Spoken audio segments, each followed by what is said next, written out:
آپ تمام حضرات جانتے ہیں کہ موجودہ جو حالات چل رہے ہیں الیکشن کے، ہر بندہ چاہتا ہے کہ یار ایسی قیادت منتخب ہو کر اوپر آئے جو ملک و قوم کا سوچے، اسلام کی علم بردار ہو اور اس طرح کے نظریات رکھنے والی ہو، جس کے دل میں ایسی قیادت آئے جس کے دل میں خوف خدا ہو۔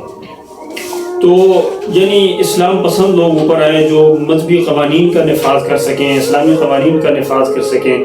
لیکن بدقسمتی جو ہے وہ کہاں سے شروع ہو رہی ہے جو ہم اپنی بات کرتے ہیں۔ دیکھیں، پوری ملک کی میں بات نہیں کرتا، میں اپنے حلقے کی بات کر رہا ہوں۔ ہمارے ہاں اٹک میں ایسے ہے، دیکھیں، ایک امیدوار ہے جماعت اسلامی کا، ایک امیدوار ہے جمعیت علماء اسلام کا، ایک امیدوار ہے تحریک لبیک کا، ایک قدم سپاہ صحابہ کے جو اہل سنت والجماعت ہے ان کا ایک امیدوار ہے، اور اسی کے اندر ایک گروپ جو ہے وہ ایک دوسرے کسی کینڈیڈیٹ کی جو ہے وہ حمایت کر رہا ہے۔ اب دیکھیں یہ کتنے زیادہ امیدوار ہیں جو اسلام کے نام، اب جماعت اسلامی کیا ہے، اب وہ بھی کہے گی کہ اسلام کے نام پہ ان کا جو کینڈیڈیٹ ہے اس کا سب سے پہلا نعرہ یہ ہے کہ اسلام کے نام پہ، اب وہ تو اسلام کے نام پہ کھڑی ہوگی۔ جمعیت علماء اسلام کا بھی یہی نعرہ ہے، اسلام کے نام پہ۔ اب وہ اہل سنت والجماعت بھی، وہ بھی یہی ہے۔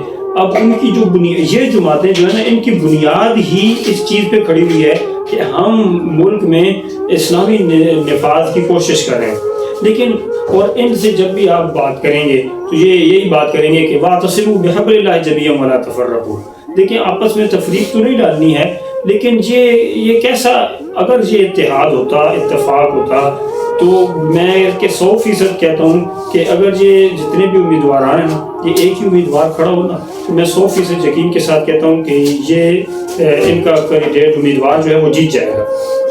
اب اس کا اتحاد کے جو ثمرات ہیں نا، اتفاق کے جو ثمرات ہیں، جو برکتیں، وہ مشاہدے میں آئی ہوئی چیزیں ہیں۔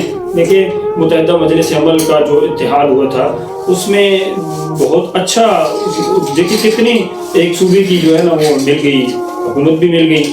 اب آیا وہ اتحاد غلط تھا، صحیح تھا؟ کچھ حضرات تو اس پہ تحفظات ہیں، ہم اس پاس میں نہیں پڑھتے، ٹھیک ہے، آپ ان کے تحفظات دور بھی کر سکتے ہیں، لیکن اتحاد اور اتفاق کی برکت کتنی زیادہ تھی کہ آپ کو ایک صوبے کی جو حکومت ملی۔ اس کے بعد کا آپ دیکھیں کہ جب اتفاق نہیں ہے، اتحاد نہیں ہے، تو کیا نتیجہ ہے؟ اب تو یہ حلقہ ہے جہاں 4-5 امیدوار ایسے کھڑے، تو مذہبی ووٹ کتنا بڑا تقسیم ہوگا، اور جب مذہبی ووٹ تقسیم ہوگا تو لامحالہ دوسرے جو لوگ ہیں، جو سیکولر لوگ ہیں یا ایسے نظریات رکھنے والے لوگ ہیں، وہ جیت جائیں گے۔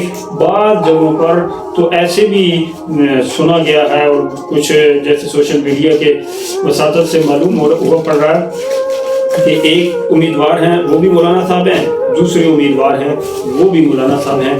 تو حضرات، یہ کیا چیز ہے؟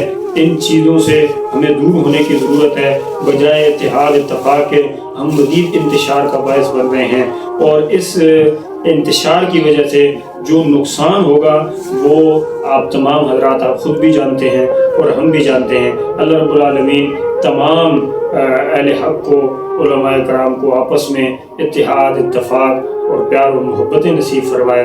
ہم لوگ دعا ہی کر سکتے ہیں، اور دعائیں ہماری ان حضرات کے ساتھ ہیں۔ ان حضرات کو بھی چاہیے کہ اپنے اپنے حلقے میں اپنی کہتے ہیں سیٹ ایڈجسٹمنٹ کر لیں۔ آپ دوسرے لوگوں کے ساتھ جو کریں گے، سیکولر جماعتوں کے ساتھ جو کرتے ہیں، دوسرے لوگوں کے ساتھ جو کرتے ہیں، تو کم سے کم اپنے برادری کے لوگ ہیں، اپنے علماء ہیں، اپنے دیندار ساتھی ہیں، انہی کے ساتھ آپس میں اتحاد اور اتفاق کی فضا پیدا کریں۔ اللہ ہمارا حامی ناصر ہے۔